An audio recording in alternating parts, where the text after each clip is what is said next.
Hello friends and welcome to my channel. Big shout out to say hello to Amy, to Jody, and to faraway Mel down in Tasmania. She's very far from us, for most of us anyway. Yeah, I've been wanting to do kind of little shout out hellos to different people each time for a long time, and I keep forgetting to do it, and now I finally remembered. Yeah. I hope you all are having a great day, not only to those who I mentioned, but everybody, just in general, that you're having a great day. This is September the 8th. September the 8th already. I can't hardly believe it. It has been an absolutely crazy month. I mean, I'm about to tell you just how crazy it was. You are going to probably be shocked. I know everybody says it's been crazy, and sometimes I say that too. Sometimes I say it's actually been so busy and so crazy, but this really has. This is, you probably going to be floored by everything that happened. So let's get started. The first thing that happened after I filmed the last time and did my video is trying to remember how soon it was. I was going to get my concrete done. So sidewalk and patio done. And it is. You might see a little glimpse of it right back there. I'm so excited. So I'm going to put in a quick little video of what it looked like before and what it looks like now. Say bye-bye, sidewalk. It's all crumbly. I mean, you can see it's all falling apart in different parts. Down there especially, it's doing that too. Just like this. So, just not great. And then I'm going to get that all done as a sidewalk. And here's the back part that will have the patio. Big area. The whole area will not be the patio, but it's all prepared for where they need to work. And here it is. Sorry for the weed eater sound. This is awesome. I love it. It comes all the way down here to our little front deck area and over to the driveway. And here is the back patio. That is 13 feet by 13 feet. That's how big it is. It's awesome. This is called a Belfast stamp print. So they stamp that image into the concrete. Awesome! This looks so nice. So excited. So this is in the sun. The sidewalk one that you saw was a little bit more in the shade, so you can kind of see the difference of what they look like. But I am so happy with this. So as you can see, vast improvement. I love it. I love the stamp pattern I end up picking for it. The colors looking good.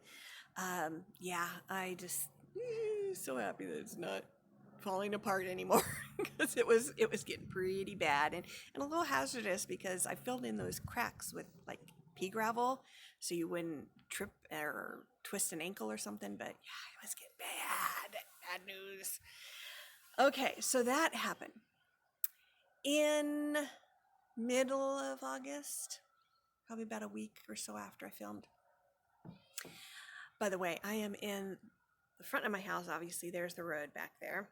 And our neighbors across over here have little kids that are outside a lot of times playing. So if you hear them or you see people walking by that say hi or whatever, we'll go with the flow. It'll just be what it is. So anyway, mid-month. On the 17th, it was my son's birthday. He turned 21. Yeah, the big 2-1. Life pretty much didn't change for him. It's still the same as it always is. He goes to work. He comes home and plays his video games. Sometimes we do stuff together. Most of the time he just kind of stays in his little hovel hole. That's about it. He's a good kid, but he just kind of wants to do his own little thing, which I don't blame him. 21. And right now, we don't really care that he's living at home because he's very quiet. There's not a problem. He pays us rent, so it's not like he's living here for free and not having a responsibility. So, it is what it is. And it's expensive to buy a house or even to rent around here. So, you know, we'll make do with what we have for now. Anyway, so it was his birthday. Don't know if we really had a whole lot of plans for that day. It was just going to be kind of a quiet thing until that morning. That morning, my husband woke me up and said, "I think you need to take me to the ER." Okay. So we head off to the ER. The one that we were going to go to opened at 7:30. So we got there just right after that. They checked him out and everything and said, well, because of our equipment, what we have, it would take way too long to get results and we'd probably have to send you off anyway. We're going to send you to the ER. So sent us to the ER where they did an MRI to confirm what he suspected were kidney stones. Kidney stones, yes. Probably around 8 years or so ago, he had, we think, kidney stones. It passed within 24 hours. He was fine, so he never went in to the doctor for it. That was the first time he'd had it, so he wasn't entirely sure what it was. And by the time we kind of figured it out, it had started to go away. So he was feeling pretty sick, so he kind of knew what it was going to be. So the MRI confirmed it. The doctor came in and said, okay, so the side that's hurting you right now, there is a 5 millimeter stone, and it's in the tube between the kidneys and the bladder. Okay. But on the other side, in the other tube, from the other kidney, right where it connects to the bladder, there's a stone that's 2 centimeters. Well, if you haven't looked at a ruler or the metric system lately, 2 centimeters is equivalent to 3/4 of an inch. That's how big this stone was. It is huge in terms of those stones. So they think that it had been there for like a month or two and it had just gotten bigger and bigger and bigger. And shockingly, it just never hurt him. It never bothered him. It was the little teeny one that was bothering him. So 2 days later, they had him come back and they did surgery. So they're not cutting into him or anything. They're having, this is not the pleasant part, going up through the urethra. So they do knock him out for it. And what they did in his case is they put stents around both of them. So stents are kind of like a sleeve that kind of push against the tubes and hopefully allow it to pass a little easier. And they did it for both, even though the smaller one didn't seem like it was going to be a problem. So they did it for both. They weren't real good about telling us the steps and what would be done, when things would be done, when appointments were, all that kind of stuff. They weren't real good at that. So we were supposed to come back the next week. We found this out as time went on. Come back the next week, basically 1 week later, and they would do surgery again. This time they would remove the stents and potentially do something with the stones. We don't know. They weren't telling us what would happen for sure. So we have to wait. Now, the first surgery, I was able to wait in the room where he was waiting before they wheeled him off to OR, and I waited there till he came back. It was only like 45 minutes that he was gone. The second time, I couldn't wait, and I couldn't even go in the hospital because of COVID stuff, which we won't go to. We won't go there. So I had to wait until they called me to tell me what had happened after surgery was done. So they'd gotten the stents out. The stones had moved into the bladder. And while they were there, they actually took the stones out. They didn't break them up and wait for him to pass them on their own. They just took them out and they got it all. Thank goodness, because now he didn't have to wait till they passed. So, done. And he, in both cases after the surgery, which again, I mean, I know they're knocking you out, so it's surgery in a sense, but it really wasn't that much of a surgery. He was fine afterwards. The biggest problem was after the first one when they put the stents in. Those stents, because of where they're placed, make you feel like you have to go to the bathroom all the time. I mean, it was constant. If not, at least every half hour, maybe possibly even more than that. I mean, as he kind of got used to them a little bit, he was able to stretch it out some little bit longer periods of time. But and they warned us that was going to happen. So I had to feel like going to the bathroom all the time. After we got the stents out and everything, he was fine. He wasn't groggy. I was going to mess with him if he was. Oh, I had all kinds of things planned to say to him, and I wasn't able to because he was very much awakened with it. So everything went fine and great. So there's one of the events that happened is as well as the concrete getting done. Then let's see. The day he got the stents taken out, the very next day would have been Friday, and we normally do stuff with our friends on Friday nights. That's kind of our date night, we call it. They were not available because they were going down to Southern Oregon for a family event kind of thing. So, not available. We're free. We're going to do whatever we want. So, we didn't really have any plans. We weren't like figured something out. It was kind of like that day that I called him and said, "Hey, you feeling up to going to the beach?"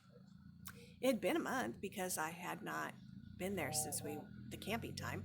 So let's go to the beach. We don't have anything else to do. Okay. He felt fine. He felt good enough to do that. So I get home, and it's kind of late when I get home. We're not going to be at the beach for very long. Luckily, the beach is only an hour from us, so it's not like a really long distance for us to get there. So we got there about dinner time, and because it was a Friday, we knew that the good restaurants were probably going to be harder to get into. So we ended up, when we were looking online and everything, trying to figure out what kind of wait times there were. And we had eaten at a place with our friends, actually, almost a year ago, in a town called Newport. So from where we get to the beach, it's about half an hour south from there. So, well, it's not a long wait. Let's go down there. Let's go eat down there. So we go down there. We're actually chatting with them. We're texting back and forth, and we send a picture. Look where we are, kind of as a reminder if we had been here before. And most of the texts are getting answered.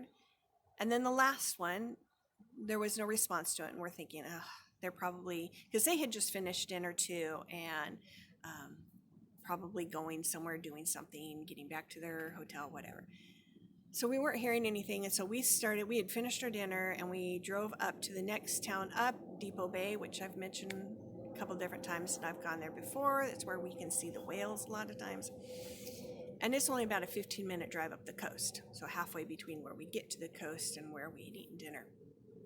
And we got out, and I was looking out at the water. My husband was cold, so he's staying in the car. I mean, we're parked right there at the water. And I'm watching out and looking. This is so cool. And all of a sudden, I see a tail. And sure enough, there's at least one whale out there that I can see. I have gone over 50 years without seeing whales, and then all of a sudden in the last year or so, I have seen like 3 different times. It's amazing. Just they're so cool, and it wasn't that far away from the shore, so you could see him as he'd crest over, and then his tail would flick up in the air as he went down. And so I had turned around, and I'm mouthing at my husband to try and get his attention. There are whales out here. And so he finally got out of the car, and he was coming out to look, and I'm sitting there I'm waiting to see when it would come and surface again. And about that time, his phone rings. Okay. So he answers it, and I'm busy paying attention to the water, so I'm not really paying attention to him. I can kind of hear him. It turns out to be our friends that we had just been texting with. And he's actually calling. Like, okay, so what's going on? Whatever. And apparently the instant that my husband could hear his voice, not even necessarily what he was saying, but just the tone of his voice, knew something was wrong. Great. So,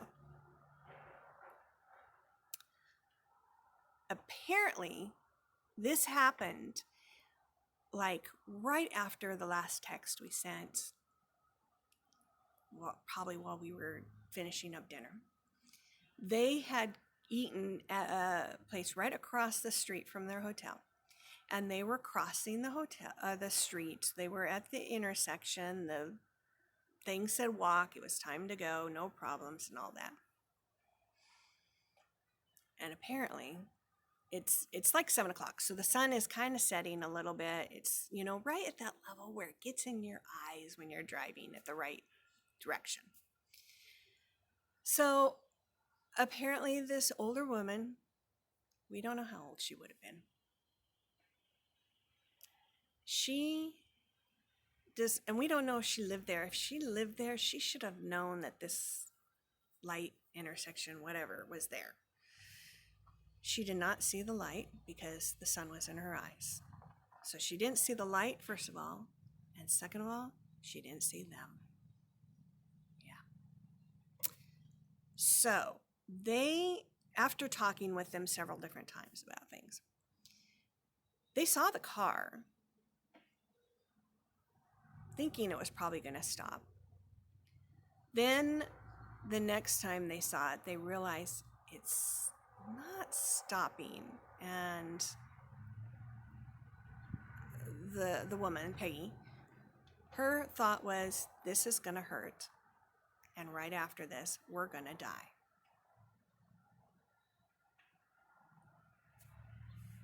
Can you imagine? No. So, by the time they realized this, they couldn't get out of the way. It was too late.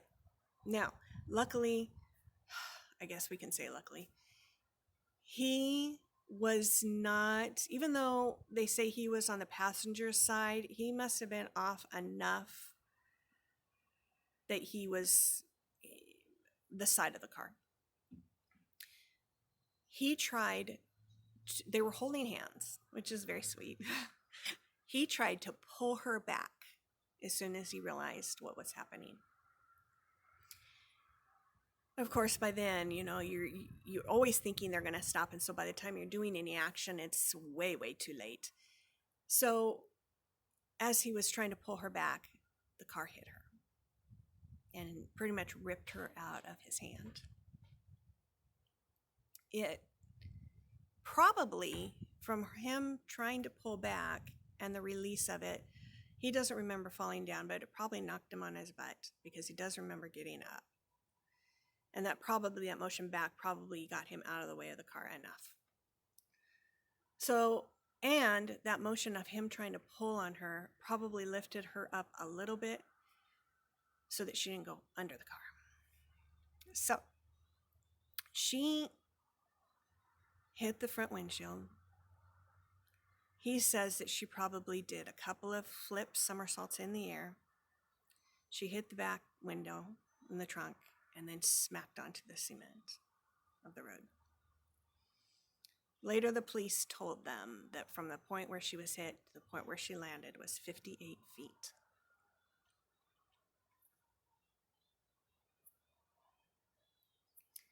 He's going to have that burned in his brain forever. He'll never forget that, ever, ever, ever. So, she survived. She's actually in extremely good condition, considering. So, didn't break any of her legs. I don't know how. Nobody can figure out with that kind of injury how your legs didn't get damaged. She had, fractures, and I believe nothing was actually broken. So she had her shoulder blade, with some ribs, and one of the most concerning things were some vertebrae that had some fractures in it. The first night that they were concerned about one of her lungs, but overnight that cleared up and that wasn't a problem. So she wore a neck brace for probably a week, I think, maybe a little bit more, to help with, stabilizing it and everything. And then they said afterwards that she was okay enough, she didn't have to wear it anymore. She had her arm in a sling. She still has it in a sling, probably just to immobilize this shoulder so that it doesn't move. Keeps it still. Actually, it's the shoulder, her left shoulder. She's got stitches on one arm. She had stitches over here and a big scab. The scab's gone now, so it's looking much better there. She's got stitches in her head. There was a lot of blood apparently, because if you don't know anything about heads bleed a lot. So stitches in her head. They had to cut a lot of her hair. Apparently there was one spot, and I don't know if that just wasn't in the way when they were trying to work around stuff, that had a big glob of like tar and gravel and blood clumped in her hair, and they were trying to be very careful and get it out in the hospital, and it wasn't working. So they eventually had to cut that out at home. Just wasn't going to come out. So she'll have to have a really cute pixie haircut for a little while after this. So that was her main injuries. The Lord was so looking after her. Yeah. I mean, it's mind-boggling what happened to her, and the fact that she did not have more injuries. So she's doing very well. I think this Friday, in a couple of days, she gets to have the stitches in her head taken out, because they are not the dissolvable kind. They were not able to put those in there. They want to make sure that it was very secure and stable for that part. So that was another thing that happened in this last month. I think there was one other thing, and if I remember, I'll come back and tell you. But as you can see, oh, I know what it was. That was a Friday. The following Friday, when we would have normally got together, she was not quite up to herself, ready to really have company. We did see her one time that week, and then we ended up seeing her the Sunday after, the following Friday. But we haven't really done a whole lot together since then. So this Friday after that happened, a week later, since she wasn't really up to anything, I had some free time. And because I work kind of towards the gorge area, I decided to go for a hike. Part of the reason is because I love going on hikes, but also some of the trails that were out there have finally opened up again. If you follow any people that live in this area, the Portland area, you know probably from last year we had a just horrific fire season. A lot of damage, huge fires. But 3 years ago, there was a fire out in the gorge. It had actually been set by some teenager. He just didn't care. And did a lot of damage out there. Not nearly as big as last year's fire, but it did a lot of damage. And so partially those trails were closed because those had been fire areas, and they were worried about the trees being stable enough, whether or not they would fall over, and also whether the ground was stable enough, because if the trees are loose, the ground's going to be loose, and you could have rock slides and trees falling down, and so they didn't want anybody to get hurt. They have finally opened those trails up again. So I am going to insert a short little montage of some of the trail, some of the burned area, some of the foliage, some of, it's just going to be a short little montage of that little hike area, and hopefully give you a palate cleanser after the sad story of my friend getting run over. So yeah, I'll insert that now, and then we will come back and talk about a whole bunch of stitchy stuff, hopefully.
I hope you enjoyed that little montage. Since I'm not at this point, I'm not sure how I would have put that together, but there were some the burned areas, especially the one kind of gorgish type of look. That it was Antiana Gorge, and that you normally could from the highway, the old highway, you could walk in the creek and you could actually hike back in the creek to some falls. They have the creek closed. It's been closed since then. The trail that I was on actually comes up it starts at Horsetail Falls. It goes to Ponytail Falls. It goes across the Aniana Gorge and Creek, and then it kind of goes up and then comes back down into this loop. The creek itself, the access to the creek is closed off, but as you hike around on this and you cross that creek, you're above the falls. Normally, before the fire, you could hear the falls, you could hear the water and everything, but you couldn't really see anything. And then as you got to the creek, obviously you could see the creek, but from where that little bridge, the footbridge is, it went a little farther, the creek, and then the falls. So you could never actually see the falls. Well, because of the burned area, once you were on that trail, kind of back a ways, looking down into the gorge, you could actually see the falls. I've never hiked back to the falls up because you have to wade through the creek, and sometimes the creek's very deep and it's cold, ice cold all year long. It doesn't matter because it's mountain fed. I've never hiked back there, so I've never seen the falls until now. This was the first time I was able to see them. So it was a very nice hike. The weather was perfect. It was kind of overcast, just that haze of cloud. So it kept it from being really hot because it wasn't as shaded as it normally would be because some of the areas were a little crispy now. So anyway, let's get into some stitchy stuff because I know some of you, that's really the main thing you wanted to see. Hopefully my life of what's going on is of interest and some fun. It's kind of like chatting with old friends. So hopefully that was of interest to you. So the first thing I'm going to show you is a whip that I have already worked on before in the past. And that is 12 Days of Christmas by Satsuma Street. If you watch Joyfilled Stitcher, she has also happened to be working on these and working about the same ones I am right now. So this may be a duplicate for you. I'm not sure if we're using the same stuff or not, the same linens. I'm using the called for threads, and I think she is too. The fabric that I'm using is a cashel linen antique white, and it's on 28 count. And that's pretty much what it calls for. So I am using the call for, I can't remember. She talks about a lot of different ones, projects she's working on, so I can't remember if that was the one she was doing the call for, or had one little slip up when she was starting it and changing, so I can't remember. So I had already done 1, 2, and 3. So already done those, and I might have started on 4 a little bit, but I can't remember if I did all of 4 or not. Let me grab something to stick behind here. So here's number 4, and they all have their numbers in them at some point. So this has a 4 here. So we've got our 4 calling birds, very pretty. Then I did number 5, 5 golden rings. So we got our 5 in the middle, very pretty little starburst type flower in the center of the 4 of the rings, very pretty. And then I did start on number 6, so 6 geese a-laying, and I believe this is the body of a goose, or actually, let's see, it is, okay, just checking here. So this is one of the eggs. You can just see the stitching around the 6. So there's a few eggs down here, and then this is the body of the geese. So there we go. Our neighbors are having a little softball practice or something. So if you hear that, that's kind of a fun little treat. I love our neighborhood. I love our little town. It's just like Mayberry, I swear. So, okay. So that is one of the projects that I got my hands on this time. The next one is also an older whip that I did, and apparently I felt like working on Christmas a little bit this time. And that is the Barbara Anna Let It Snow. Okay. So when I had worked on this before, I can't remember if I got this much done in one sitting or if there was a couple different times I worked on it. I had finished all of this, come over here, did this house here. I think that snowflake was done, and this sign. So basically it was kind of from here, this part over here that I had not done. So right in here. So that's the part I had not finished because I don't have a before pick as usual.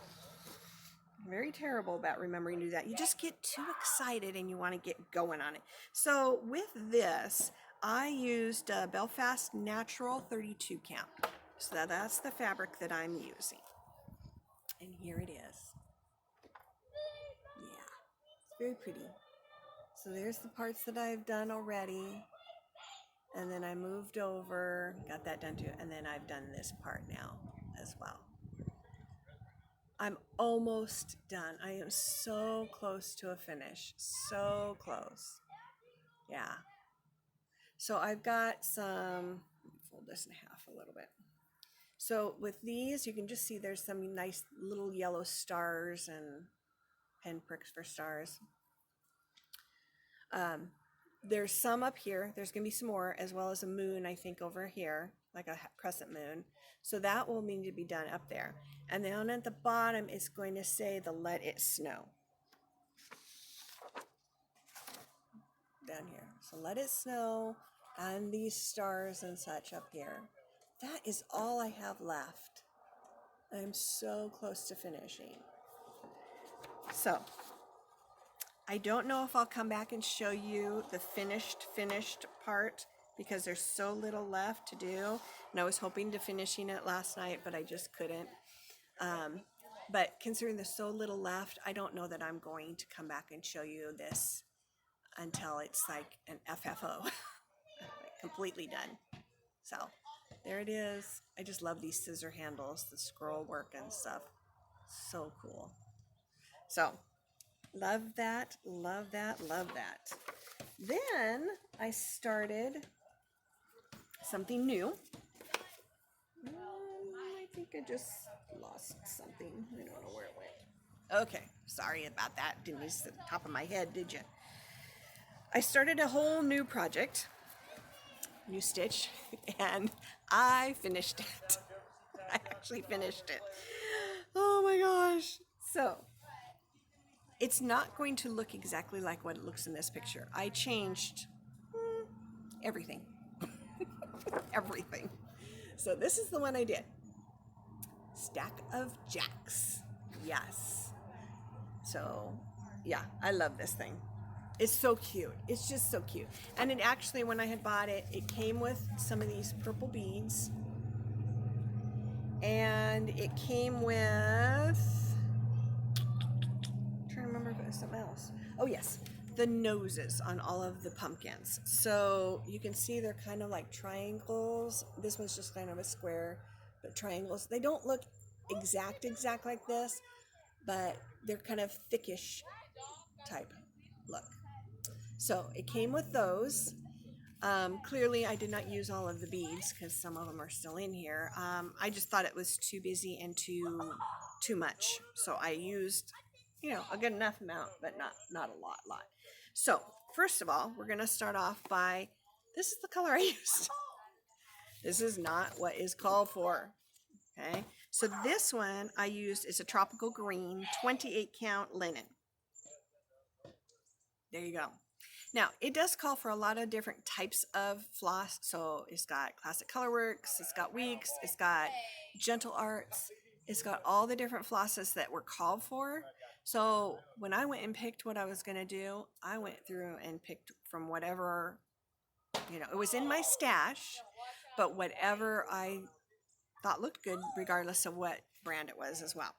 So it's quite a bit different. There we go. Now, you're probably thinking, that looks the same, but it's so not. Let me see if I can put them side by side here. Get this up here. So, it's not as bright, especially that one. You can see it's much more muted. It's more of the yellowish tones, like soft butter yellowish tones, not bright yellow. Then this is a little more muted as well. You can see here. And it does have the lines in it, but they're very, blended in. I did not use a big different color. This one is, again, not quite as bright. It's much more of a like burnt orange instead of a bright orange. These squares clearly are not that green, because that's normal green, and these are more of this yellowish, brownish green type of look. Totally different. The moon is still purple, but I don't think it's as bright or dark of a purple. I also did not put in those, that look. There's a lot going on around here. This is actually a really dark blue, not a black. The leaf colors I changed a little bit. The stars, not the same. They're a little brighter yellow. The letters are, it's kind of like this muted purple. And it had some variation, so that's why it looks like there's different colors. It's not. It's all the same thread. It's just the variegation of it. So it is quite a bit different than the picture shows. It's just kind of hard to see that on camera as much. So, but I'm loving it. It's really cute. Let me put this behind it so you can see it up close. And then of course I did put some of the beads. So there's some here and here, and then here's the noses. So they're similar, not exactly the same. And I use, I'm trying to remember, I think I used like either 5 or 6 strands of thread to make these really thick mouthpieces. So you can see it is quite a bit different than the picture, but I love this. It's just different enough. Just different enough. And that's what it was. It's just kind of shocking. So I love that. That's a great one. I did start on another project, but that is going to be a gift. So I am not going to show you that yet. So I'm working very hard on it, trying to get it finished. I believe I might have worked on the Little Women. Maybe not. I know the last section of it came out because I remember showing you thinking, I don't know how much they're going to be put on here because there's not a lot of room. And there's not a lot left that needs to be added to it. I just haven't gotten to it. But I will. I will finish it off. I just don't know when. The next book that we're supposed to read is The Great Gatsby. And they said that they will do it. She did say in a comment that I will share with you what's been going on, because she hasn't really been able to do the discussion times like she wanted to and keep up with those. She's just kind of gotten some things going on in her life, so she'll share with us. But she does plan on doing The Great Gatsby. She did show a little clip, little teaser, and from what I can tell you, I love it because I like that Art Deco look. So the way the little bit she's designed so far, I really like that. So I'm really looking forward to getting to that and being able to stitch.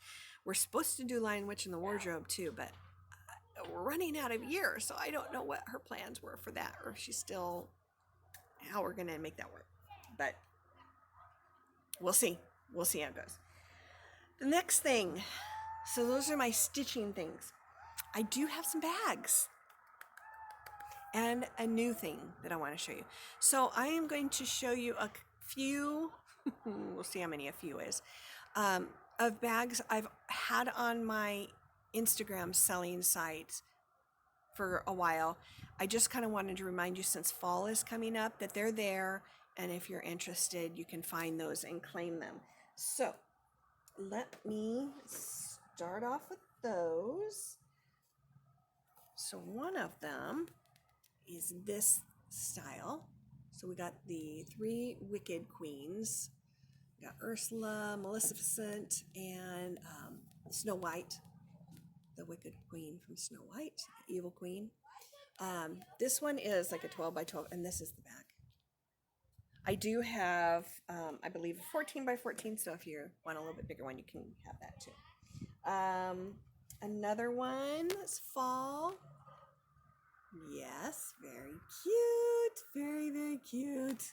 There's the back. So this is the buttermilk basin fabric.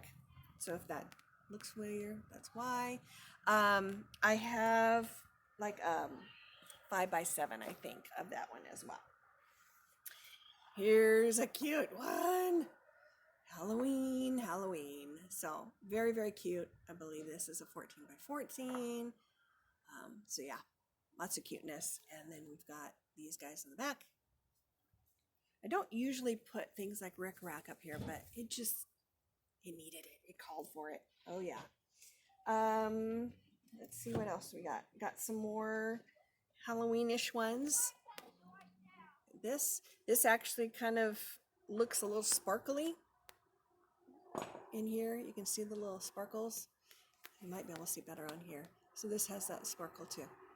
That's the back. So this is a 12x12. I think I have the 14 by, let's see. No, it's a 12x14. I got a kind of an odd size there. Another fun one. Halloween kitties. Halloween kitties. This is really nice, soft, cute fabric. Might even get a cat hair to go with it. So that's a 14x14. I think I have maybe a 12x14 as well. Okay, since it is fall time, that means football. And for those of you who are football fans and you live in Oregon, if you want one of these, we got the Oregon Ducks. It's just got this nice black fabric. If you noticed their uniforms, I don't know how many years now it's been, but one of their uniforms, I don't know if it's the home or away ones, they're much more like a black. So it's not green or gold, but black. So anyway, there's that in case you want to have that. I think that's a 12x12. Okay, now we have the new ones. All right. Isn't that cool? You've got spiders at the top part. I normally don't put my zippers quite this close, but I wanted to use this. So these were panels, and this was a little border on the side of the fabric, and I wanted to use that somehow, so it ended up being that the zipper's much higher than normal. Here is the back. Isn't that yummy? When I post this, I think I'm going to have either 2 or 3 other designs that you could pick from like this. I won't have enough to do this on all of them, so if you're interested in having this spider part at the top, you'll have to be one of the first ones to claim these. Otherwise, it'll be a little different at the top. So there's that. Then we have, this is really pretty. This is much, in line with fall. I don't have really, I'm not showing any of the Christmas stuff yet because I want us to have fall first. Isn't that pretty or what? Very watercolory awesomeness. And there's the back. Now, I was able to do something a little different in this one that I normally don't do. There is the fabric for around the zipper. It just happened to where things had been cut that I could use this. It almost looks like an extension of the fabric behind the vinyl. It's so awesome. So awesome.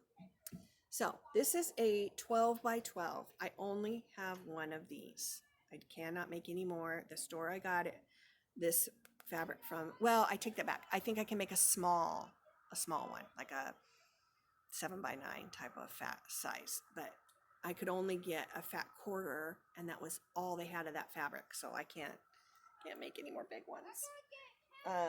So now the rest of them are all smaller bags because I can make them faster so I can show you more. And that way, if you want them, then we can go there. So there's this. I know this is a little more August type of look, end of summer, but we're kind of there.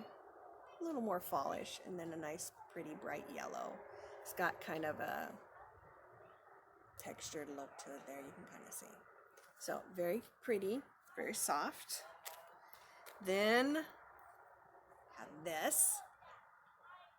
Hello, fall. And this lovely wood, weathered wood look that matches this wood look in here. This is got a whole bunch of different squares and different shapes. So I will show you the whole thing online, and you can, when you pick, if you want something besides this specific one, you can say kind of what you want as your image in your bag to kind of fussy cut it. And then this isn't really exactly fall or Halloween-ish, but it's the same colors and it just spoke to me. So, peppers.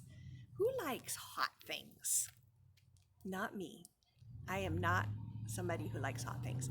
And to go along with it, fire. Isn't that cool?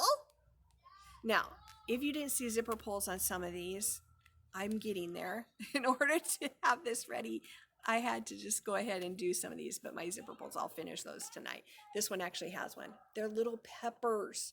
Is that great or what? Little peppers. So those are all little like 7x9 bags, but I can make bigger ones of pretty much everything there. So the new thing that I have, let's get to that. I was contacted by somebody who lives around here, and I had actually sat with her, met her before at some of the little stitching gatherings that Acorns did for our Pacific Northwest Stitchers Thursday once a month kind of things.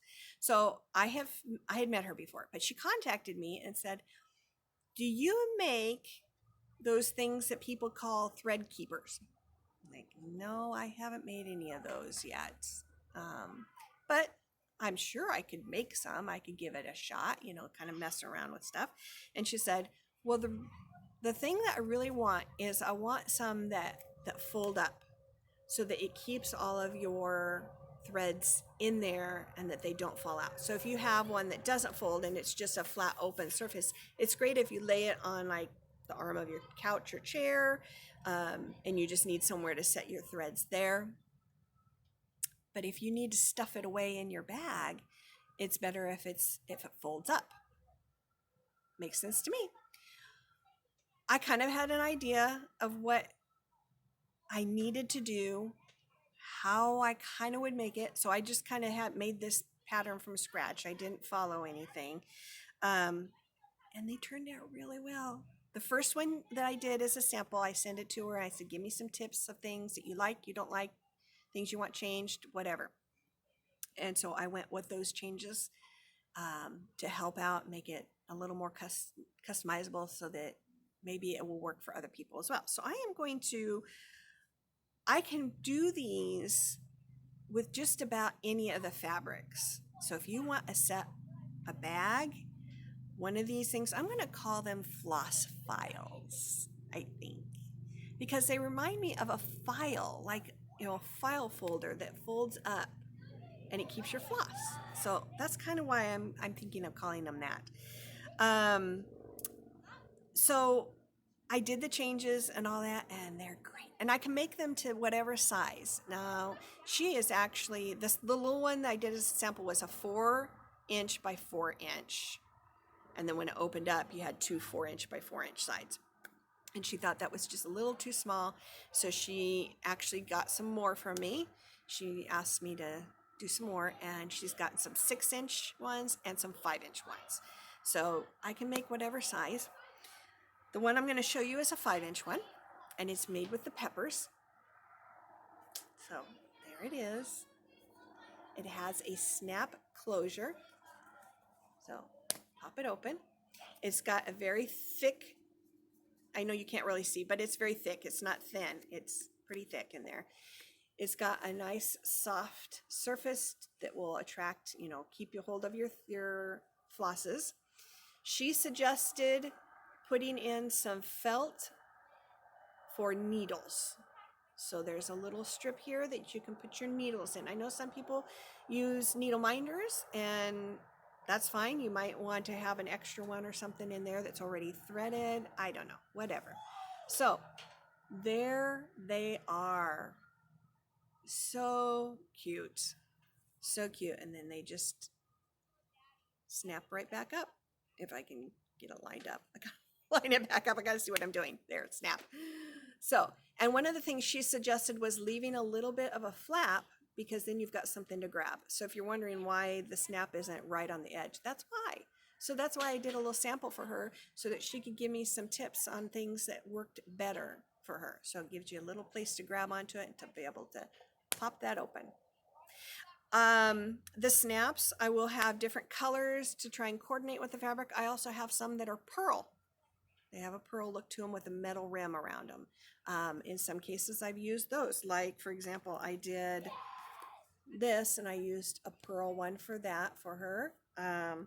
A white snap or a yellow snap would look nice with that as well. Kind of, we can pick and choose whatever we want to do. So those are really cool. I will put this one up there.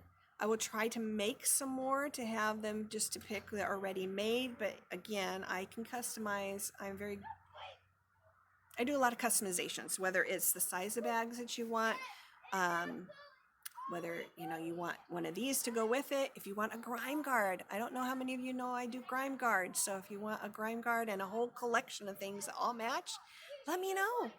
Let me know and just tell me the sizes you need and all that. This 5x5, I believe, was like $8.25, $8.75.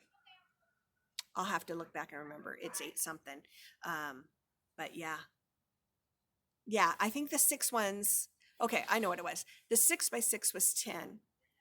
The 5x5 was $9.25, and the 4-inch ones would have been like $8.50.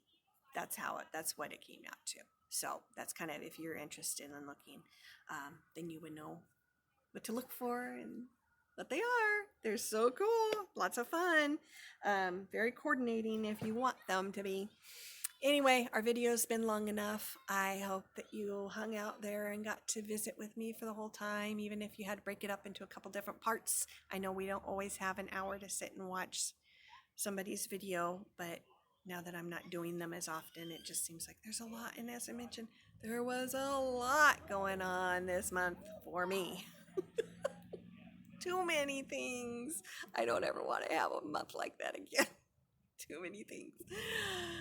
So with that, I'm going to sign off and say goodbye and hope that you all have a great September and that it's not crazy and chaotic and we can kind of smoothly slide into fall.